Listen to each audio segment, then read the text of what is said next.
See, he didn't go as Glen Suitor, Glenn, now that you're on. But Colson, you can explain to Glenn what you're going as Halloween here.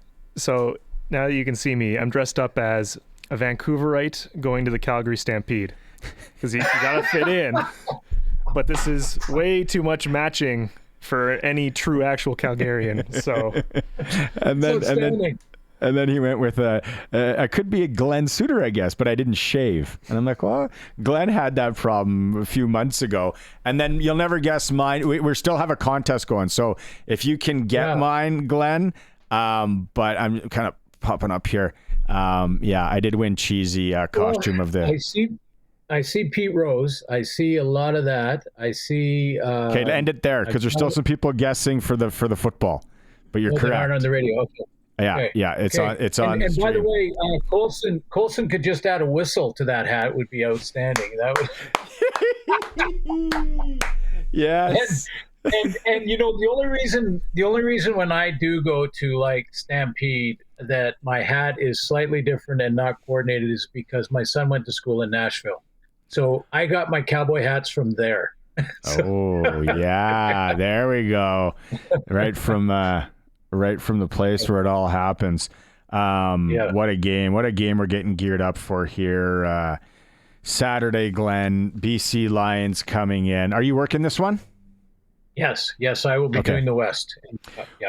What are you, I've asked you this before, what are you intrigued to see in this one? Maybe it's early in the game, maybe it's, midway through or the full game. What are you going in curious about? Well, VA, of course, and it's interesting that these two playoff games that we're going to see this weekend, all four teams split. So the Ottawa and Toronto split their games in the regular season. BC Saskatchewan split their season games, and they were completely different. In that first game, VA played against Saskatchewan, and Justin McInnes in that game had 243 yards receiving, his best ever. And Vernon Adams was at 450 yards. The second game, which was later in the year, a couple of weeks ago, obviously completely different story. And remember, Trevor didn't play in the first game either. So there's a lot of sort of, when you're trying to, how much can you pull from the regular season? And I'm curious to see the adjustments that Corey Mace will make playing Vernon Adams this time. Because the last game they played, that was the 39-8 loss, that was Nathan Rourke. And, he had struggled. A.J. Allen got off to that interception for a touchdown right out of the gate. And the Lions were chasing points all game long. They were chasing from behind and did some uncharacteristic things. So the one that'll jump out right off the page, first of all, is Vernon Adams, his love of the deep ball, the chunk play, the big play down the field, trying to get McInnes, Keon Hatcher, Alexander Hollins going, and just, he's not afraid to sling it deep and just go after the big play. And, I think that's the adjustment Saskatchewan makes. It's really strength against strength when you look at the Riders secondary, though, with Roland Milligan. So, that's the first matchup that I'll look. How does VA look out of the gate? How does this defense adjust from the first time they played when he went to work in Vancouver? What do you think BC's game planning against Saskatchewan here? Obviously the ball hawks, right? The defense. The defense is scary. It's scared teams. We've seen it. We saw it, like you said, that first play, obsession for possession, right? Coach Mace talks about. Yes. What do you think? Do we see any interesting wrinkles from BC? Well, the thought would be, if you're the Lions and obviously they know what the stats are too, and they're looking at a team they're playing that has taken the ball away more than any team in the league and a plus 26. The Lions are a -6. Now, I will add that in that first Lions game against Saskatchewan, only twice in the season were the Riders minus in the give takeaway. One was in the Banjo Bowl. They were a -2 in that one. and one was against the Lions in that first game. The turnover ratio went the Lions' way, 4-2. It was a -2 for the Riders. Those were the only two games they were minus in the giveaway takeaway category all season long, and a +26 on the year. By far the best team. So, to your question, do the Lions now say, well, we should be more conservative, quick passing game, more run game, that kind of thing? My guess would be no. I think it's pedal to the metal. You got to do what you love. You got to do what you believe in. You've got to do what has sort of got you there, kind of thing. And for the Lions and Vernon Adams in particular, that's the big play. So, I'm guessing here. I'm not in the playbook and I'm not in the meeting rooms. But if I were the Lions, I would not get conservative and scared because you're playing against a team that takes the ball away. Now, for the Riders, a lot of the same. Just keep doing it. It was funny because Corey Mace has said that he talked about turnovers in his interview when he was interviewing to get the job in the first place. And in the first day of training camp, he talked to the defense and the entire team about protecting the ball and taking it away. And about every 3 or 4 times a week ever since then, he has emphasized taking the ball away. And lo and behold, they are the number 1 team in the turnover category. What will be a bigger factor, do you think, A.J. Ouellette or the Rider receivers? Yeah, well, I mean, when you have a veteran quarterback and Coach Mark Mueller, who I think isn't getting enough credit throughout this whole process, because Coach Mueller working with Trevor Harris, I know if you talk to Trevor, he would tell you just he's really a superstar in the offensive coordinator category, because and Trevor's worked with some very good ones in the past. You go back to I'm trying. I'll come up with them off the top of my head, but he's worked. He's been such a veteran for so long. He's worked with a ton of offensive coordinators. Scott Milenovich is one of them. But he talks about Mueller and how, depending on what the Lions try to do defensively, and they were struggling in that second game in Saskatchewan. I mean, whether it was a man look or a zone look, Trevor was really taking them apart. So, I guess when you match it up, the Riders' run game, as you mentioned, talking about Ouellette, or whatever decision they make at the tailback spot here, and I haven't got the depth chart yet, but the Riders' run game versus a defense that's sort of middle of the pack or lower part of the pack stopping the run, I think the Riders are definitely going to try to do that. I mean, why wouldn't you? To test the Lions' defense and get into second and medium and manageable situations. But if they don't, I don't think it's a game breaker against Saskatchewan. I really don't. I think Trevor can beat man. He can beat zone. And if you don't stop the run, they'll just continue to hand it off. I mean, they're well balanced in that regard, and they've got some good options at the tailback spot. Ouellette, we saw 84 yards in that final game. Mm-hmm. Brady Oliveira or Roland Milligan Jr. for most outstanding player. I don't know.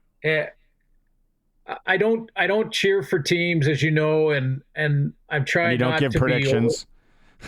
And I don't give predictions, and I try not to be overly biased one way or another. But I also want to always tell, especially players that I talk to, that because I am pumping one up does not mean that I am kicking the other.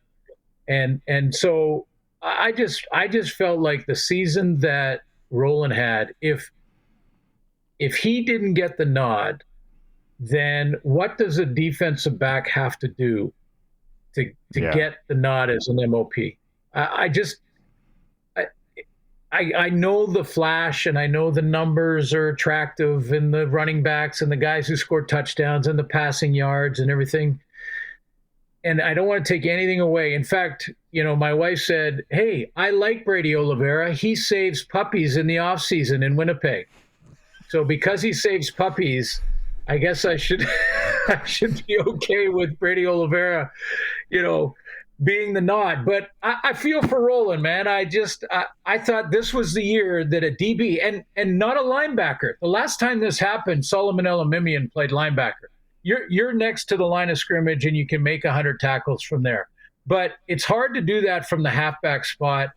Get past 70 tackles, lead the team in special teams tackles, and lead the league in interceptions and pass knockdowns. I mean, come on. I don't know.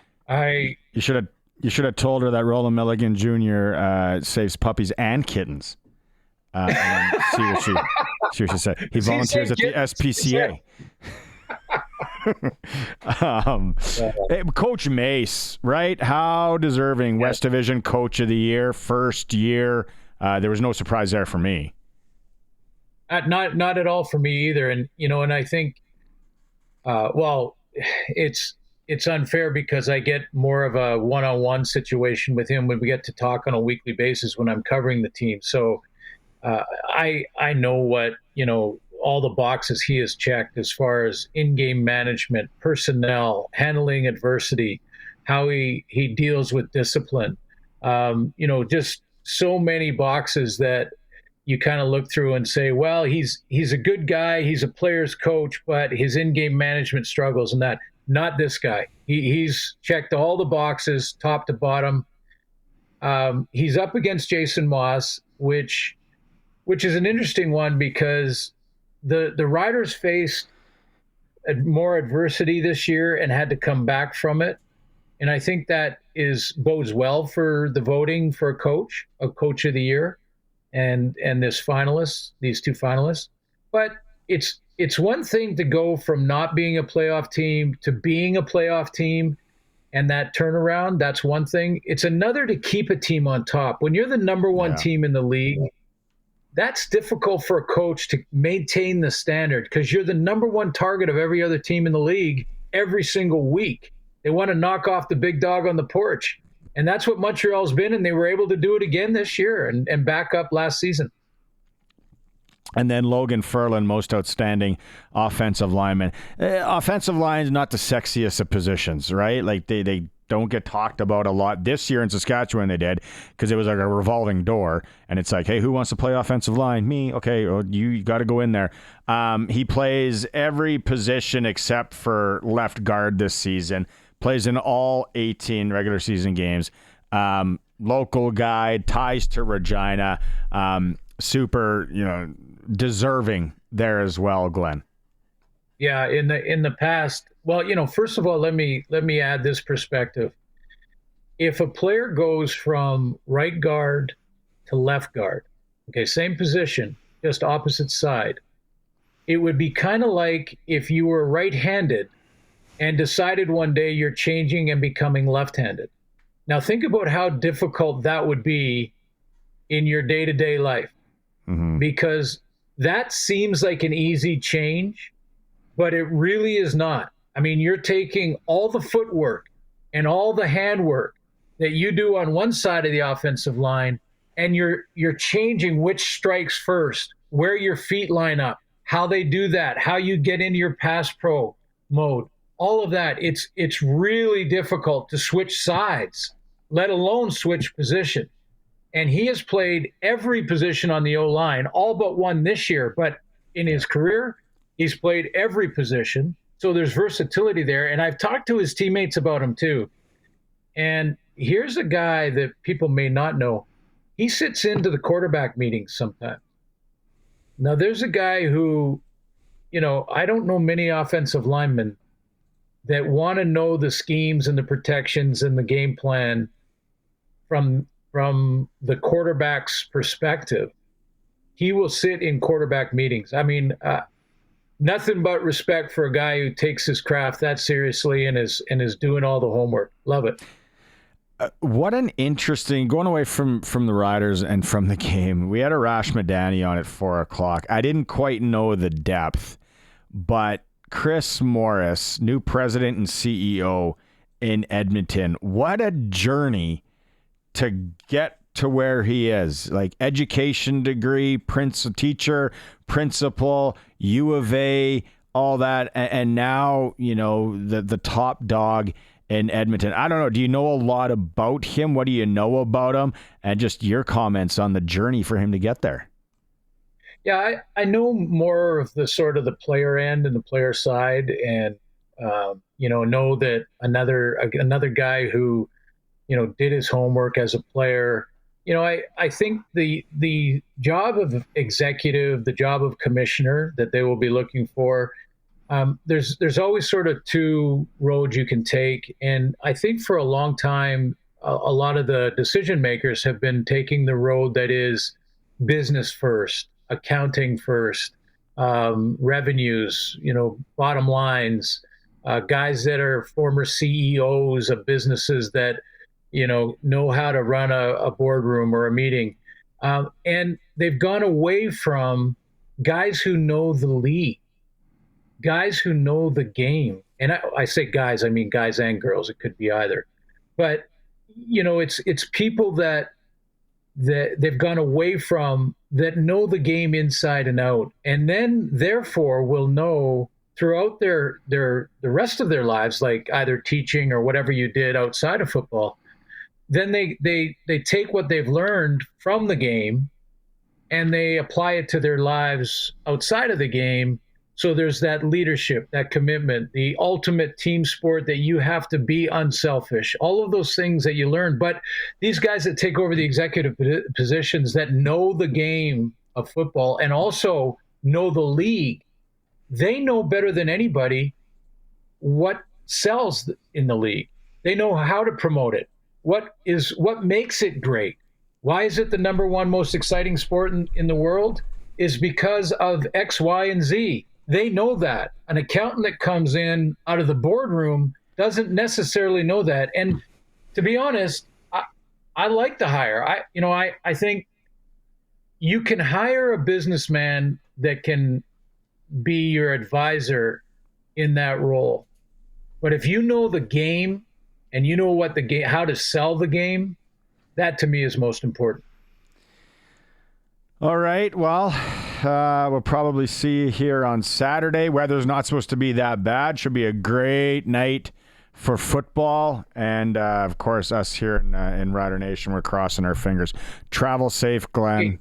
Hey, Barney, sorry. real quick, before we go, can we, because I heard you guys off the top. Okay. And I heard you talking about that we're about 5,000 tickets away. Yeah. Home field advantage is huge. It is absolutely huge, especially in Saskatchewan. I just heard a podcast here in Vancouver where a guy was complaining about spending for three people $1,200 to see a Canucks game. $1,200 to see a Canucks game that they lost 6-0. So that's just perspective. This is a playoff game in Saskatchewan. Let's sell it out, Rider fans. Let's go. $35 Pilsner, Pill Country, $35 a kid. A youth, $22 in the lower bowl, $40 for an adult. You can take a whole family for $99, and you can guzzle beer. You can guzzle beer for $5 before the game too. Oh, crazy! We can't even do that in our beer league hockey dressing rooms. That's cheap. Wear your cowboy hats with a whistle, even. It's fine. Okay, see you Saturday, Glenn. Thanks. Thanks, guys.